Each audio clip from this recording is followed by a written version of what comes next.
It is Ryan Seacrest here. There was a recent social media trend which consisted of flying on a plane with no music, no movies, no entertainment. But a better trend would be going to ChumbaCasino.com. It's like having a mini social casino in your pocket. Chumba Casino has over 100 online casino-style games, all absolutely free. It's the most fun you can have online and on a plane. So grab your free welcome bonus now at ChumbaCasino.com. Sponsored by Chumba Casino. No purchase necessary. VGW Group. Void where prohibited by law. 18 plus terms and conditions apply. Over the past 75 years, more than 10,000 chemicals have entered our food supply, but the EU allows just 300 additives. At Thrive Market, we prioritize quality, banning over 1,000 ingredients found in conventional grocery stores. Our Healthy Swap scanner helps you find better versions of your pantry essentials without the junk, dyes, or fillers, and everything is delivered right to your doorstep. So shop at a grocery store that actually cares about your health at thrivemarket.com/get started for 30% off your first order and a free $60 gift.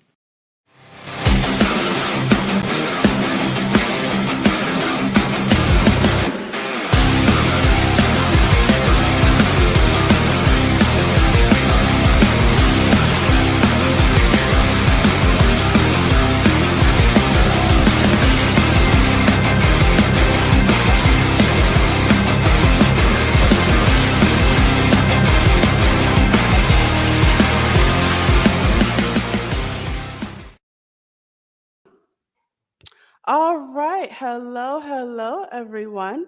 My name is Gabrielle. Welcome to a brand new episode of Hot Topics.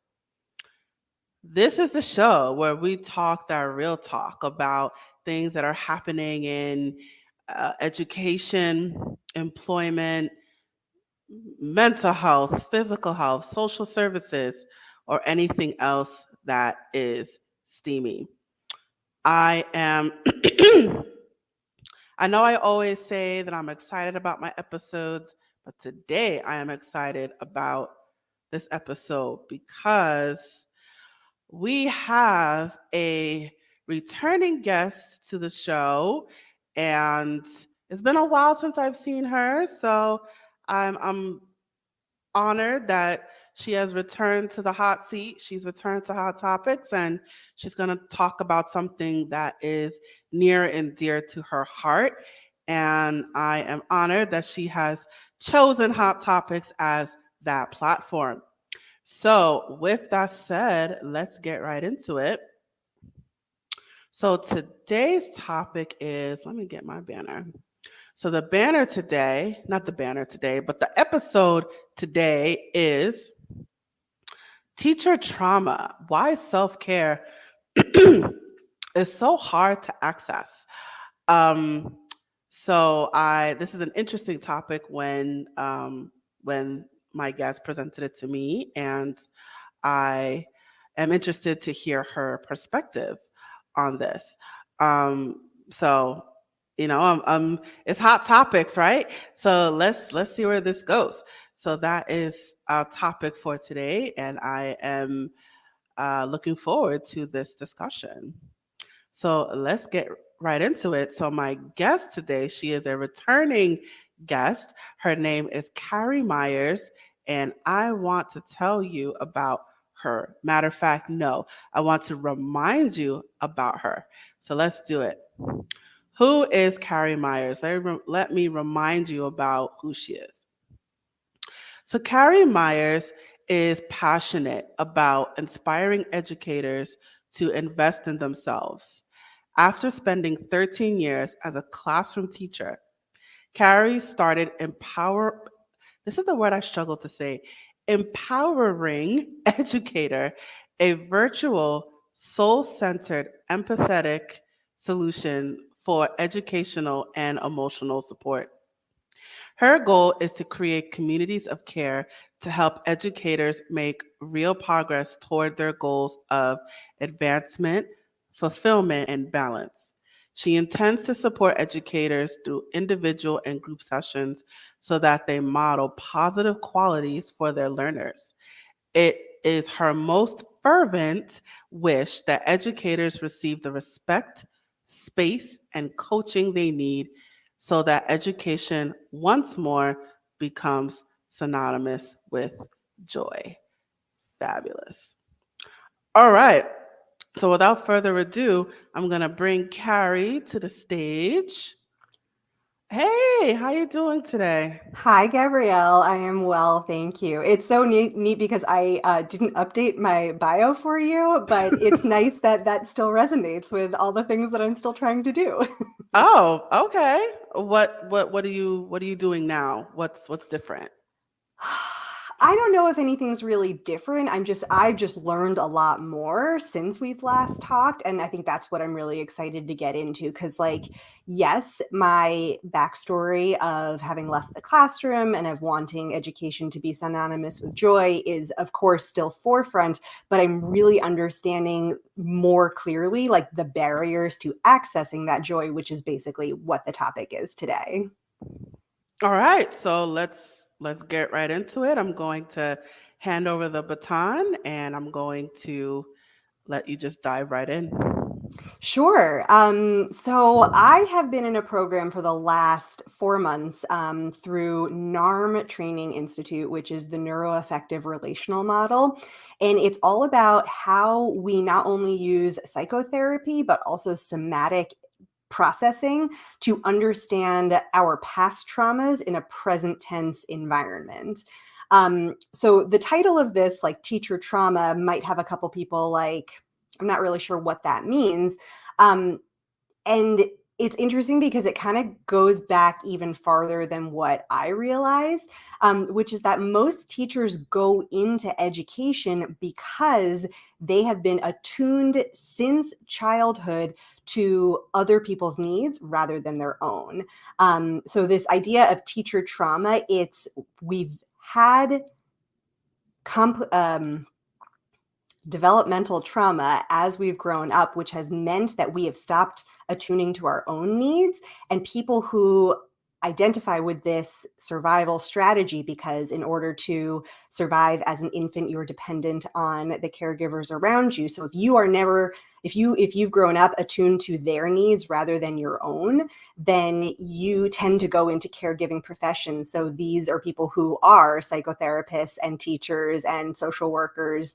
They find themselves in a position of caring as opposed to caring for themselves. And we know that teachers don't ever take time for themselves. Like, Gabrielle, I said that I might ask you a couple of questions, but like, when's the last time you took time for yourself and took time off from your busy life as an entrepreneur?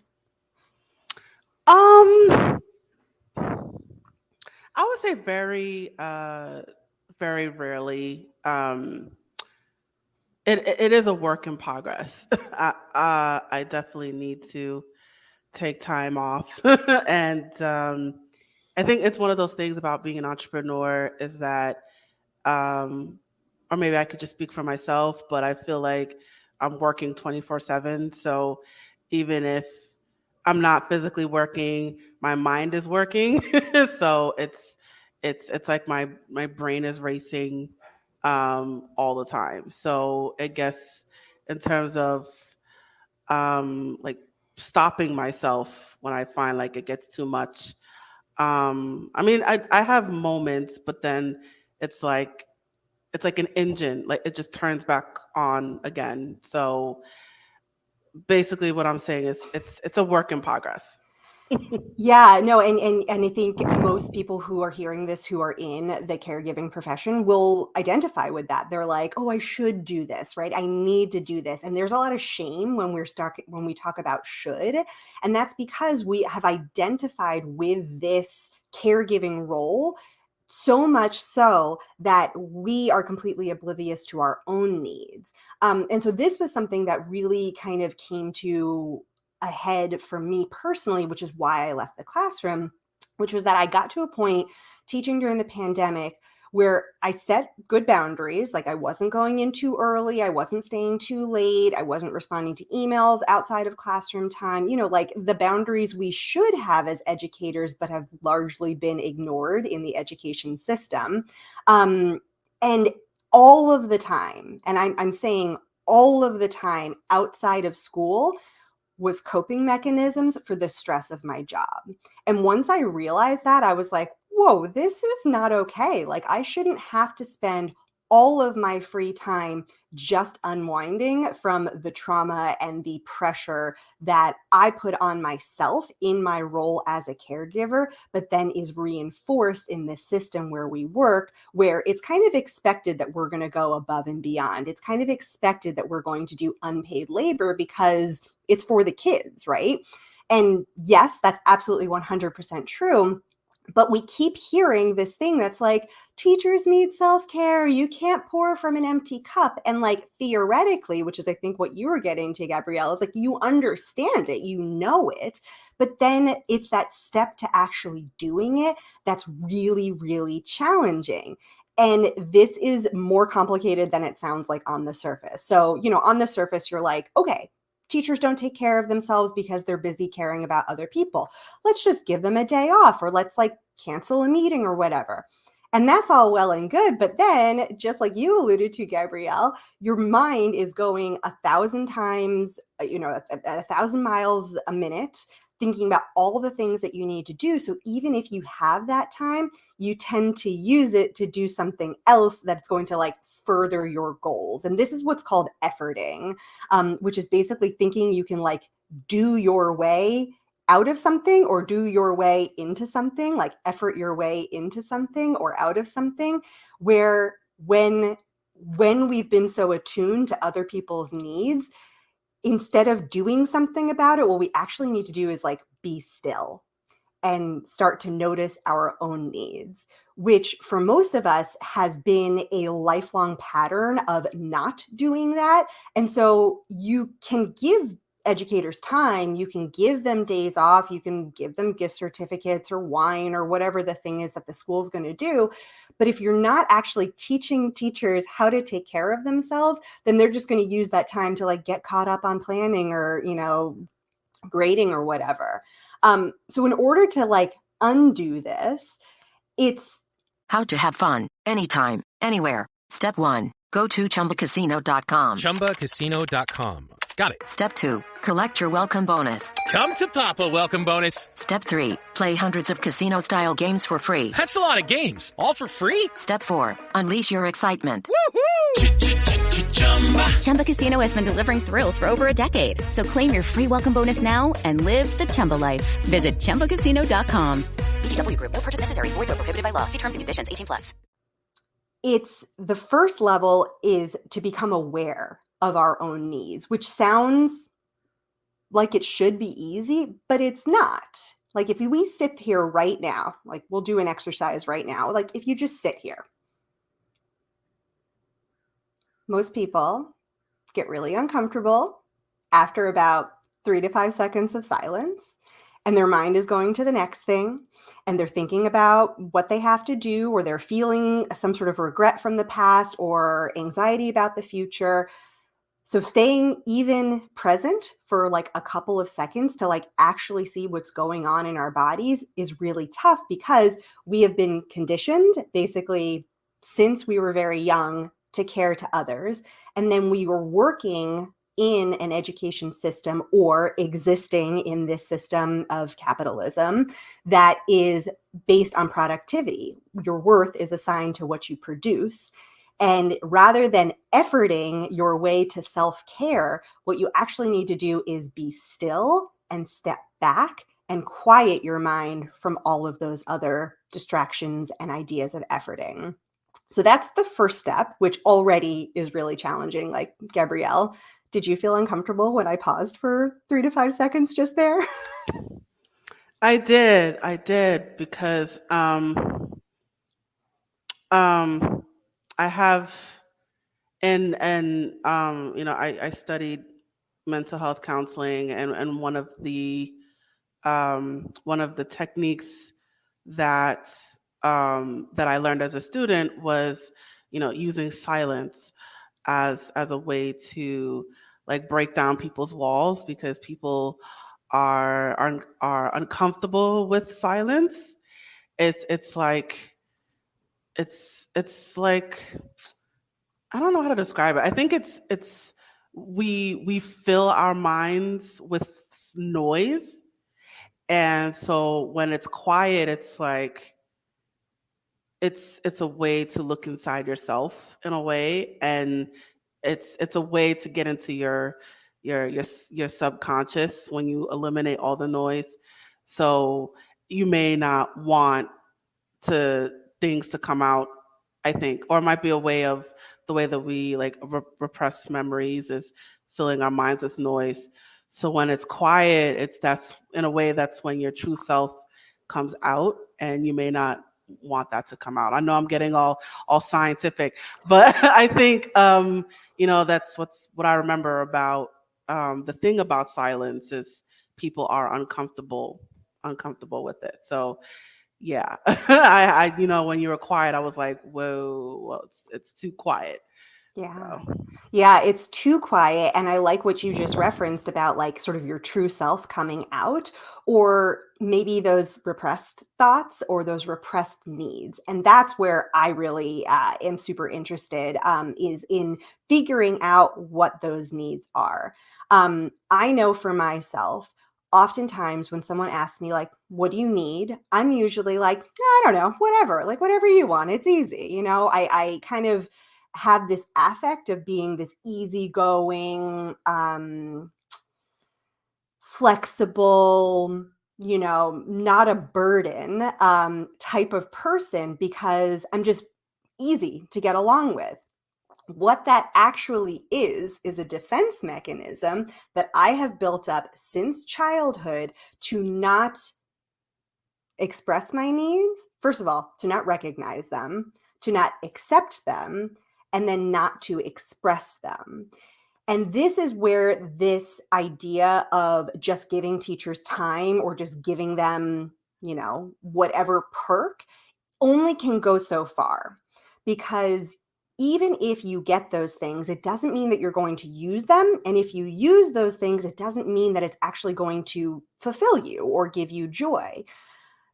Because we have become, and again, I can speak for myself, but I think a lot of people will resonate with this idea of it being challenging to access our needs because we've adapted to this environment where our needs don't really matter, right? Like so many teachers, probably get to work early, stay at work late, are responding to emails until late at night from parents. They're grading, they're planning on the weekends, and they never take time for themselves. So the system reinforces it. But even if you take away all of those things and you give teachers time, what they're probably going to do is they're going to fill it with other things that they can do to either be helpful or to, potentially serve in another caregiving role, which is what I found that I kept doing. And this is because we've learned to adapt to want no more from the environment than what is available.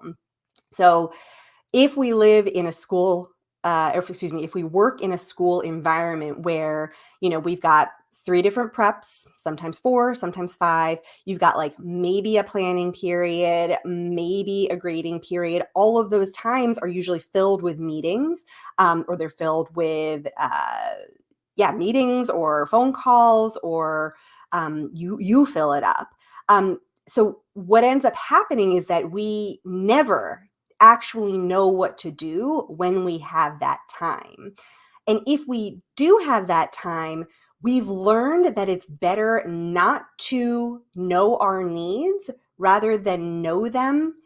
It is Ryan Seacrest here. There was a recent social media trend which consisted of flying on a plane with no music, no movies, no entertainment. But a better trend would be going to ChumbaCasino.com. It's like having a mini social casino in your pocket. Chumba Casino has over 100 online casino-style games, all absolutely free. It's the most fun you can have online and on a plane. So grab your free welcome bonus now at ChumbaCasino.com. Sponsored by Chumba Casino. No purchase necessary. VGW Group. Void where prohibited by law. 18 plus terms and conditions apply.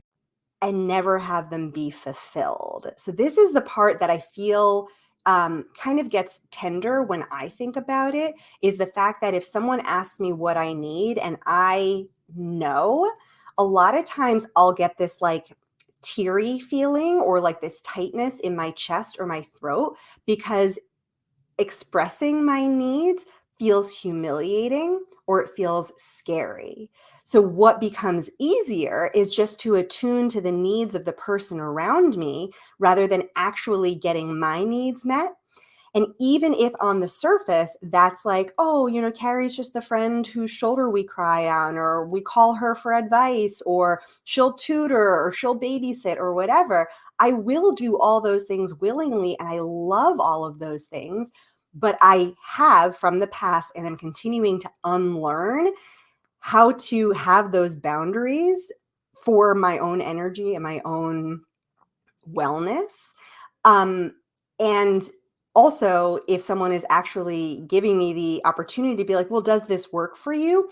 Actually pausing and checking in and seeing, oh, is this something is this a safe place? Is this a safe person that I can actually express my needs and ask for what I want? So it has come to a point where even if we have it, we don't necessarily know what to do with it. And then even if we get to a point where we are safe enough to express it, we haven't really had the opportunities to receive. And so we tend to push away those opportunities for receiving. It sounded like you were about to ask me something, Gabrielle, if you wanted to come back on. I wanted to jump in. We actually have some public comments. I just want to make sure we get them in. So this one here is from a friend of mine, Dr. Somerville. Hi, Dr. Somerville. She said, great topic. Thank you for the question. I think it resonates with most of us. So I want to put that there. And the little the silence that you did, she said, wow, that is powerful. I work with families with special needs, and that pause is almost painful. It is really hard to have families understand the value of slowing down and allowing that processing time to happen. So I imagine that's a good point. It's this people with special needs. I imagine the silence is even worse for that population. And she posed a question I wanted to see if we can answer. How do you help people shift their mindset to even begin to value or understand the need to pour into themselves? Thank you so much. You said Dr. Somerville? Yes. Thank you so much, Dr. Somerville, for your poignant just observations and then your question. So the first thing I want to say is that, yes, the pause can be painful. And I don't know anyone who's watching either now or in the future if you practice meditation. And people will often say like meditation is the first step towards gaining this awareness, which is the case. And it doesn't have to be through meditation. Some people can find this through walking, or maybe playing cards, or like solitaire, or cooking. It could just be a time where you're kind of in flow and you're not actually actively thinking about what's to come or what just happened. So you're not focusing on the future and you're not focusing on the past. You're really just focusing on the present. And the fact that you mentioned that the families have a hard time doing that, it's because it's ingrained in all of us. I alluded to the system, like we all live under a capitalist system where these values of just productivity and going are highly praised, and silence and stopping and pausing is lazy, unproductive, or, just useless. So that's the first thing is understanding that. And then to shift their perspective or their mindset is realizing that we live in this system where this is always going to be an issue, right? I talk frequently about how the system is never going to change. And that's a really sad reality, is to realize that teachers have often been expected to do the above and beyond for no extra pay, for no extra recognition, because it's for the good of the kids. And while we can feel that deep in our hearts, we also see educators are burning out of this profession at record rates right now. There are vacancies all over the country and all over the world. A lot of teachers are saying like, I'm never going back to the classroom. And other teachers are taking leaves of absence just to take care of themselves. I actually had a colleague who she took a week off of school to get caught up on grading for the AP exams. She was burning out, and she was burning herself out, and the school let her do that. But she didn't actually use the time for herself. So like, that's what I was saying before about if you take this time, you don't even know what to do with it. So to get educators to begin to shift their mindset is to recognize that they have needs. That's the first step, is to say, oh, I am a person. I'm not a productivity machine. I'm not a robot, even though we are often, as teachers or tutors or coaches or any sort of caregiver, a lot of times it's just about what you are instructing, and it's sort of a one-way street. But what I keep seeing is this is sort of a reciprocal giving and receiving that needs to happen. And I know that I've often had in the past conversations with my students where I'm like, hey, listen, I'm putting in all of this effort to make these projects interesting and have these assignments be relevant to you, and I'm not getting the same thing back from you. So either that means I need to work less or you need to work harder. And we always had to kind of like give and take to find this happy middle ground. So to help people shift their mindset is to say, I have needs and I need to honor those needs in order to be able to do my job well. Because I think we are working from a scarcity mindset. We have too little time, too little resources, too little money, too little respect, etc., ad nauseum, to do the things that we want to do. And my challenge is to imagine what it could be like to exist in this system that isn't going to change by shifting our own awareness to our internal space to say, I have needs that are just as rightful to be fulfilled as anyone else in the world. So I have to get to this point where not only do I begin to even recognize them through the silence, through the pausing, through the not overscheduling and not overworking, to then be able to say, okay, this is what I need, then to feel safe enough to express that. And then this is the part that I find really interesting, is that our nervous system, because we haven't ever been in the practice of attuning to and expressing our needs, even if we get to a point where we do that, we don't necessarily get to receive it because we haven't practiced that. So receiving it feels really uncomfortable, whether it's a compliment or a gift or time or whatever.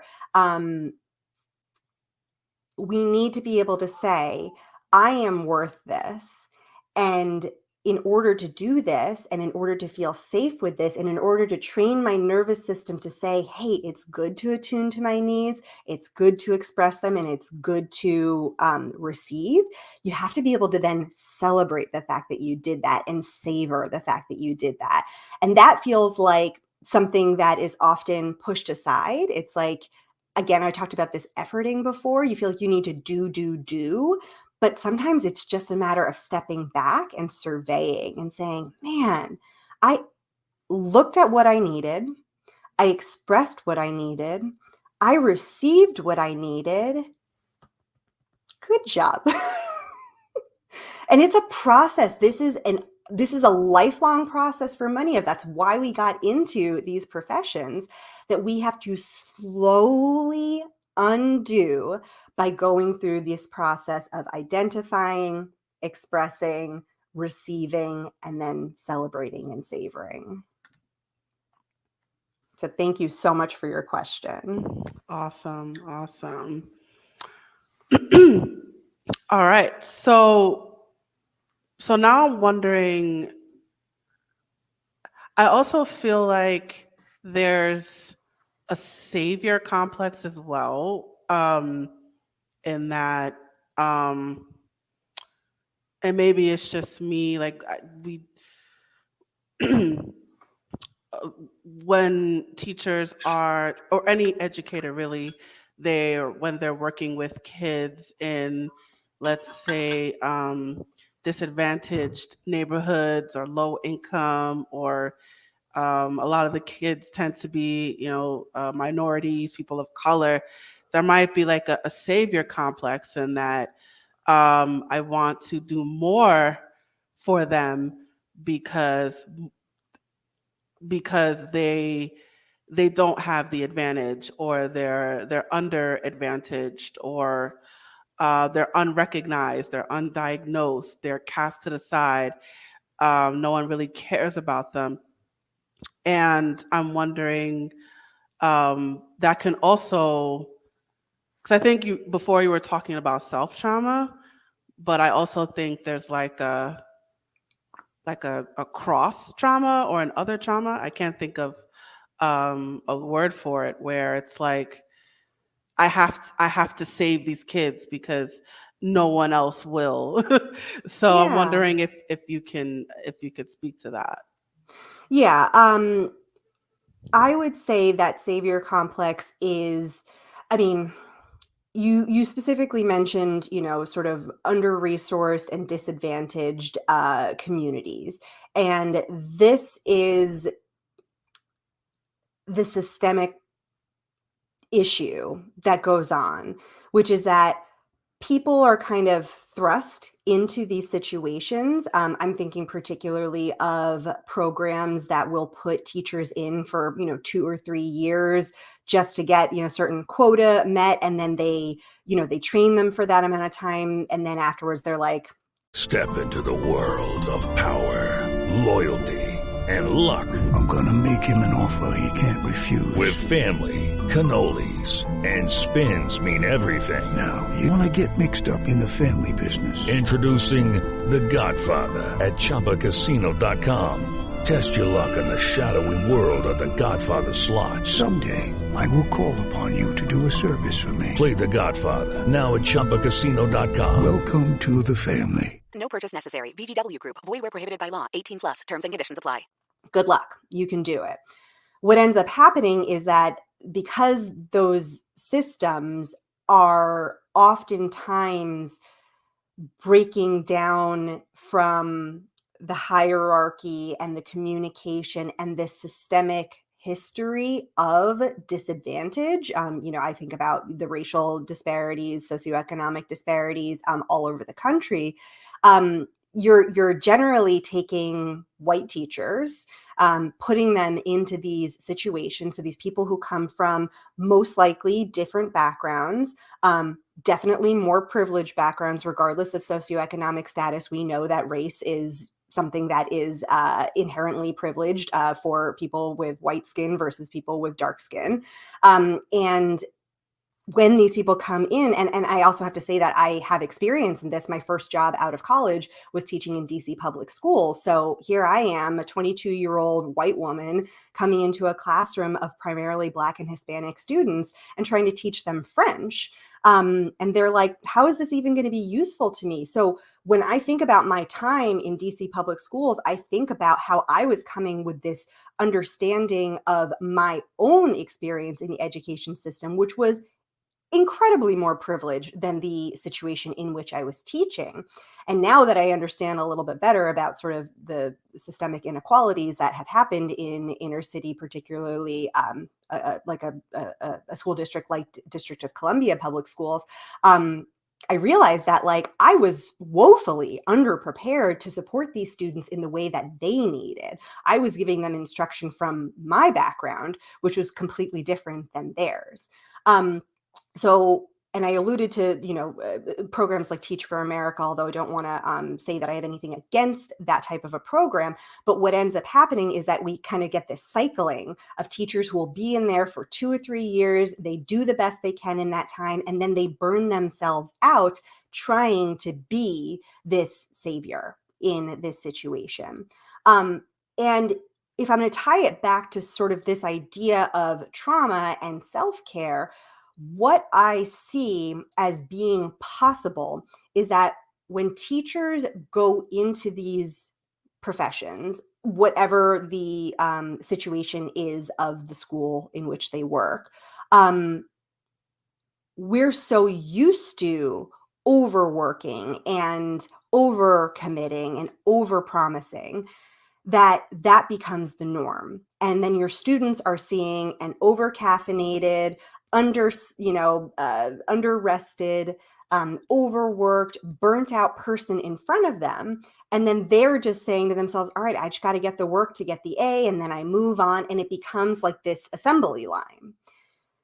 By centering our own wellness in a system that is inherently traumatizing because it is under this capitalist society, which is under the umbrella of white supremacy and patriarchy, we are, I forgot how I started that sentence, but basically, if we are able to center ourselves and show a well teacher in front of the students, and we are showing them what is possible in terms of achieving a balance in a system that isn't going to change, I wonder what might be possible that way. So rather than going for the overachieving and the efforting, I'm wondering what it would look like to do less of the efforting and more of the being with the students, being with their situations, working with them where they are, as opposed to trying to achieve these unrealistic expectations that are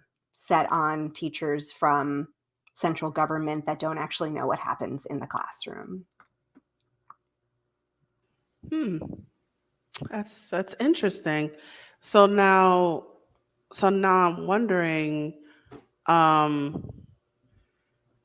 it's a lot of, it sounds like it's a lot of emphasis on the, the educator, implementing self-care practices, but, to play devil's advocate, why can't we, like why is this profession so traumatizing in the first place? What, I feel like a lot of it is systemic in terms of, might be quotas, deadlines, 30 kids to a class as opposed to 15, so why not put more emphasis on changing the system? I would love it, Gabrielle, if the system changed. I think there are schools that have changed. I know that when I first heard about schools that didn't do grading or didn't do, separate instruction for like history here, English here, science here, and they kind of did more of an interdisciplinary, immersive environment type, I was like, oh, those are just those hippy dippy schools. Like they can get away with it. And then I thought to myself, but if they can do it and they're accredited and these students can still go to college as a result, like what's stopping all of the other schools from doing it and from doing it? And the answer is the system. Like the way the system has been set, it's not conducive to personal growth and the humanization of both teachers and students. So capitalism is all about productivity. Your worth is tied to your productivity.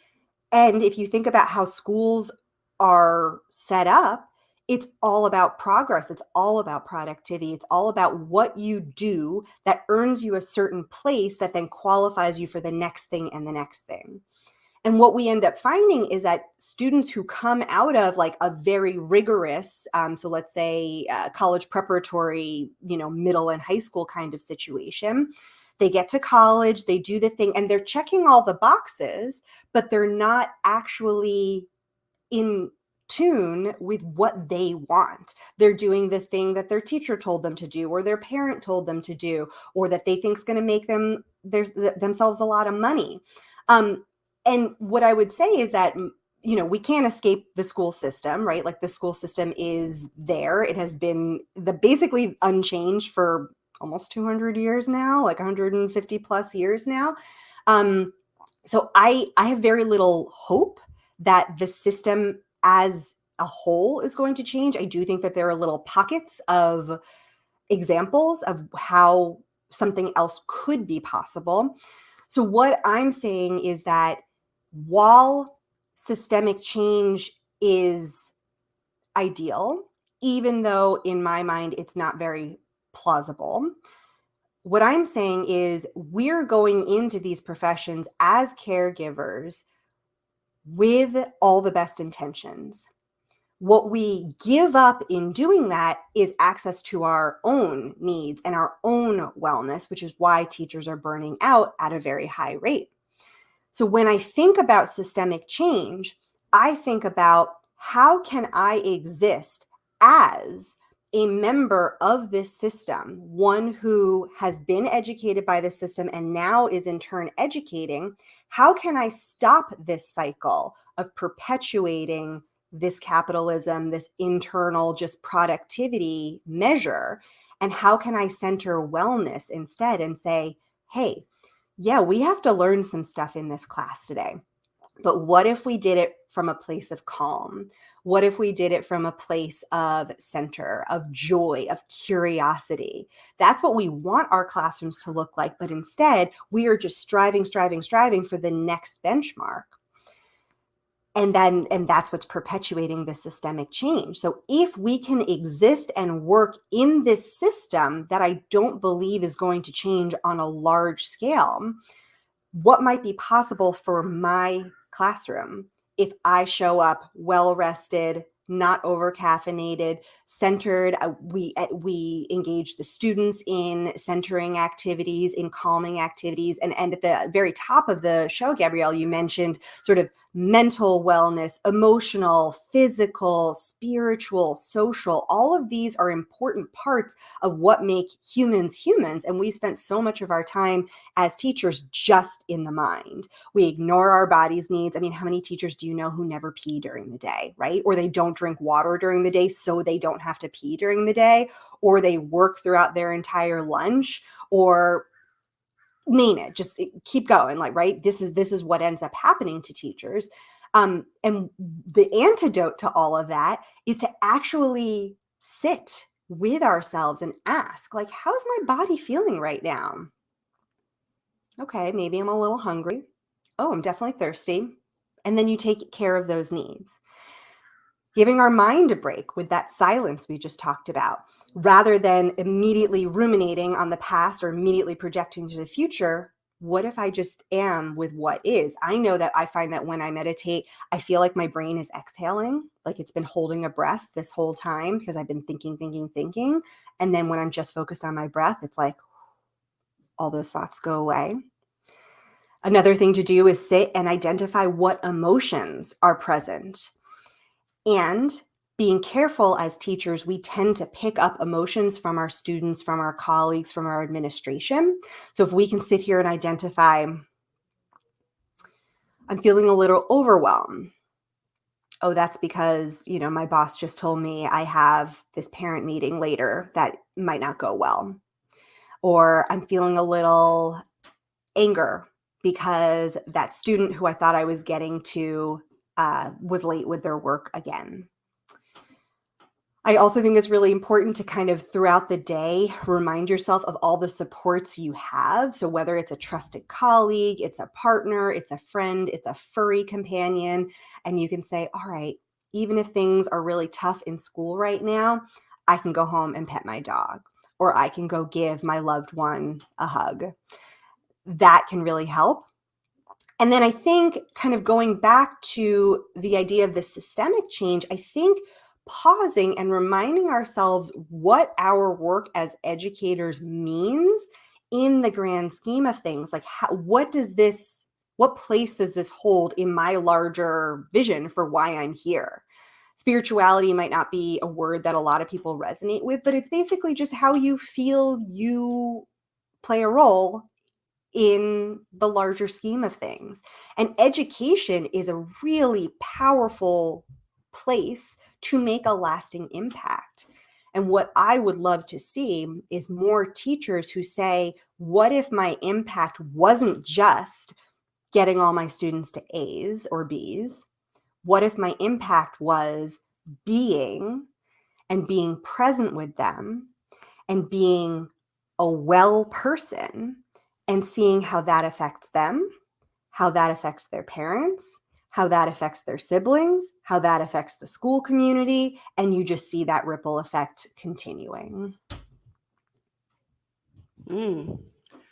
It sounds like it's counterintuitive in a way, in that we feel we have to work more to achieve more, but it's actually the opposite in that we should work less.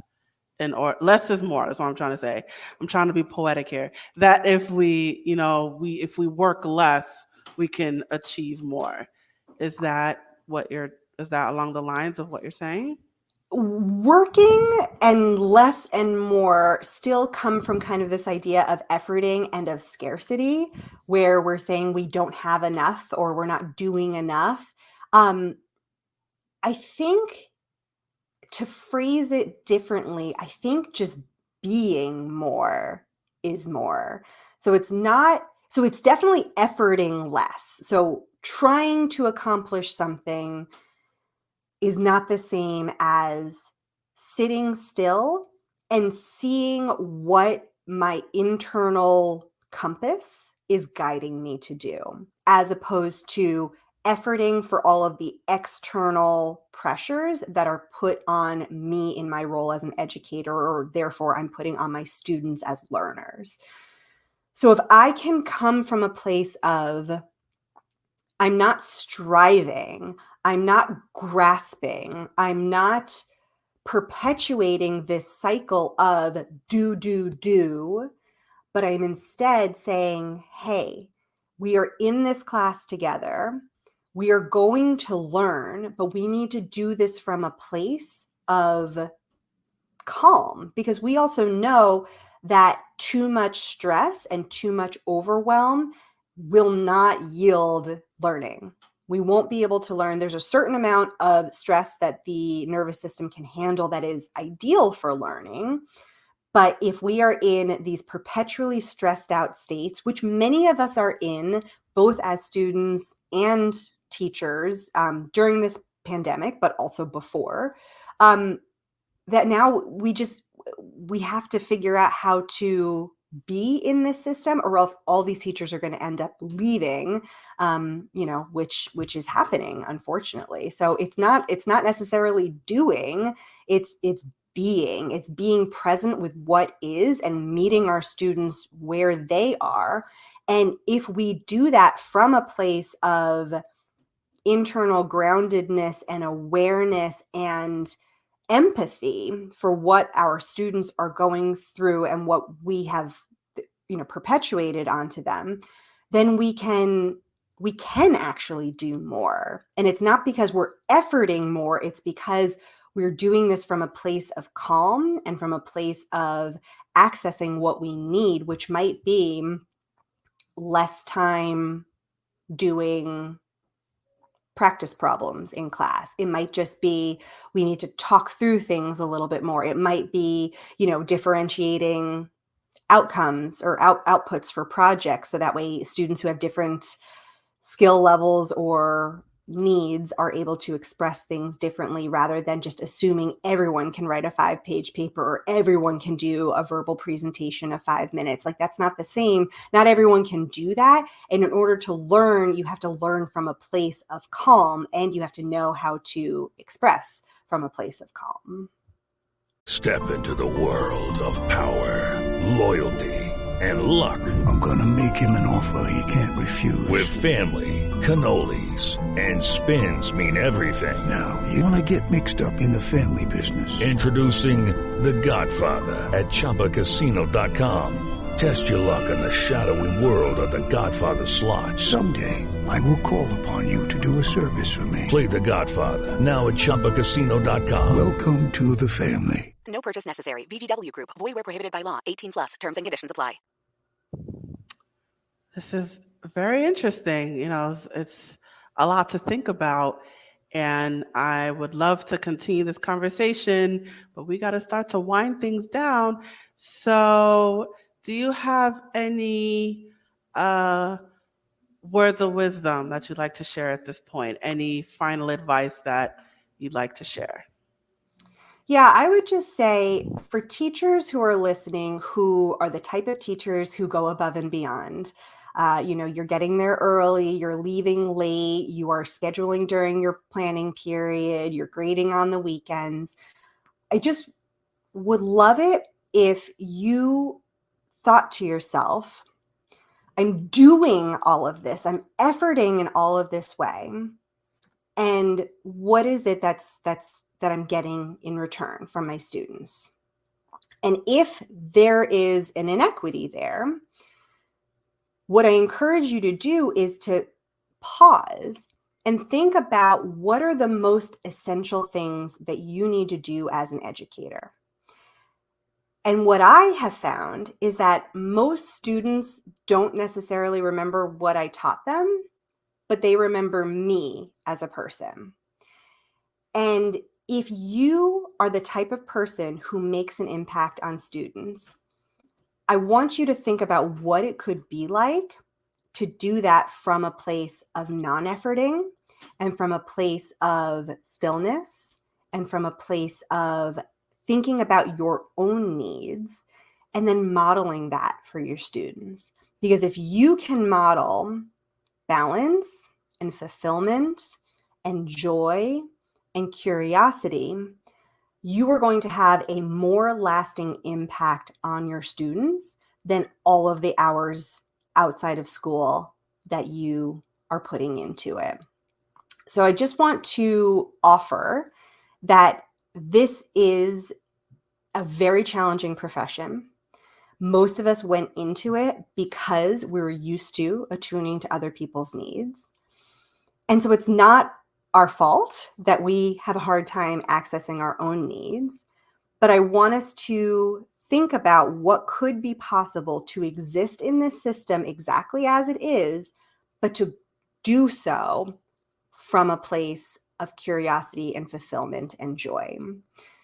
So take that moment to ask yourself about your body, your mind, your emotions, your relational supports, and your spiritual beliefs, just to see if you're really acting from a place of getting your own needs as a caregiver met. Awesome. Thank you so much, Carrie. And I just wanted to share this comment. It's on my personal profile. I can't put it up here, but basically it just says, thank you for this. This is great. So this topic is actually getting some positive feedback. All right. So Carrie, thank you so much for joining me today. Let me put up your banner. Yes, and I will be, are you about to ask me what I'm going to be doing next? Yeah, but hold on. I got to do my little spiel first. But yes, so you guys, Carrie is all over social media, as you can see. I encourage you to follow her. Follow her on Facebook, Twitter, Instagram, and LinkedIn. So definitely check her out and follow her on all of her social media. And she has a website, you guys. So go to her website, empoweringeducator.org, to learn more about her and her services. All right, Carrie, now tell us about your business, promo, whatever you got to share. Sure. First of all, that LinkedIn link was ridiculous. I don't know why it was so long. It's just empowering educator, like LinkedIn/empowering educator, but that's fine. So yes, I'm really excited because I am going to be offering a free workshop in a little over 1 week. So on Wednesday, April 27th at 4 p.m. Pacific time. To delve more into this topic, to delve into why it's so hard to access self-care, and to get a little bit more into the mechanics of trauma and nervous system regulation, which I didn't get into today, and then doing practices to bring more wellness into our lives. So that's going to be a free workshop. All the information is going to be on social media imminently, but it is live on my website. So thank you so much, Gabrielle, for having me and for giving me this opportunity to talk about this topic that has been very near and dear to my heart. And thank you for coming on. This was definitely an amazing topic. And we gotta do a part 2. There's so much we didn't even discuss. Oh wait, is that another comment? Let's see. All right. Sorry, Dr. Somerville just said absolutely fantastic topic and perfect timing. All right. So I guess we were a godsend to her, I guess. All right. So I'm glad this helped you out, Dr. Somerville. All right. So yes, thank you so much for this, bringing this topic to us. And we got to do a part 2. We got to do a deep dive into this. It's interesting. There's all this talk about teachers and them being underpaid and not getting the recognition that they deserve. And, there's always two sides to everything, which is kind of interesting. So was there anything else you wanted to share? No, that's it. Just that I'm rooting for you wherever you are, teacher, tutor, coach, mentor. Know that we see you, and your needs are just as valid to be met as anyone else's. Fabulous. All right, Carrie, thank you so much. And I'm going to place you backstage now. And you guys, it is now you and, let me take off her thing. And it is just you and I. So I'm going to put up my banner here. All right. And we have reached the conclusion of our episode. Thank you so much for joining us today. So wherever you are watching this right now, whether that's Facebook, YouTube, Twitter, at some point I'll get to Instagram, or if you're watching this on our website, please check out our platforms for more videos and clips, and don't forget to follow us.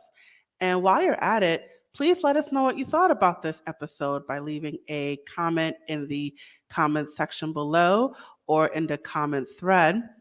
I realize you can't really do that on the website, but feel free to reach out to us, contact us, let us know what you thought about this episode. I would love to receive your feedback. And as a reminder, this web series is a production of A Step Ahead Tutoring Services. So if you would like to learn more about us, our company, what we're about, what we have to offer, please check out our contact information, which is scrolling below at the bottom of your screen. But I will say our website, it is www.astepaheadtutoringservices.com. So please check that out. And I also encourage you to sign up for our email list and our texting list. You will receive, my voice is going, you will receive exclusive offers, discounts, and promotions when you sign up for these things. So I encourage you, sign up for our email list, sign up for our texting list. Those links are also provided to you at the bottom of your screen. And for those of you watching this on our YouTube channel, all of this information is provided in the description. Okay, I'm just going to share this final message before we officially close. Hey there, have you heard of us? We're a small team of tutors here at A Step Ahead Tutoring Services. We believe that education and information should be accessible to everyone, regardless of income, race, or creed. We're dedicated to making this happen, but we need your help. Please consider making a donation to our company. No amount is too small. Your donation will allow us tutors to remain employed, offer free and low-cost services, put on productions like this web series, and reach out to families nationwide. With your help, we can tackle the academic challenges of our students and the emotional, mental, and behavioral changes that result from these challenges. As a bonus, we can improve our communities in the process. Support us today. Note: we're a for-profit company. We're not a charity. Your donation may not be tax deductible. Please consult a tax professional.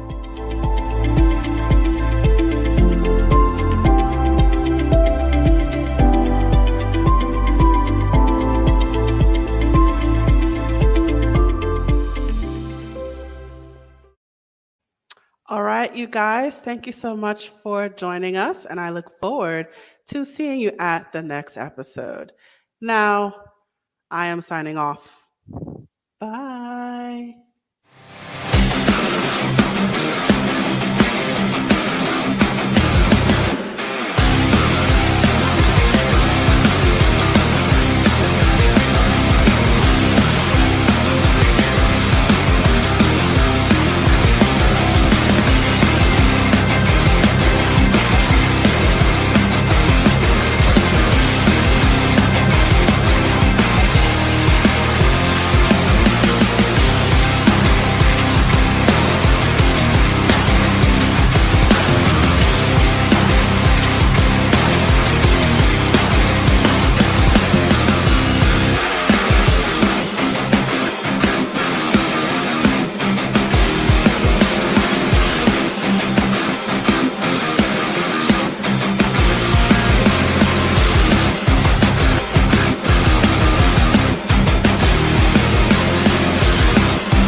Hello, it is Ryan, and we could all use an extra bright spot in our day, couldn't we? Just to make up for things like sitting in traffic, doing the dishes, counting your steps, you know, all the mundane stuff. That is why I'm such a big fan of Chumba Casino. Chumba Casino has all your favorite social casino-style games that you can play for free anytime, anywhere with daily bonuses. So sign up now at ChumbaCasino.com. That's ChumbaCasino.com. Sponsored by Chumba Casino. No purchase necessary. VGW Group. Void where prohibited by law. 18 plus. Terms and conditions apply.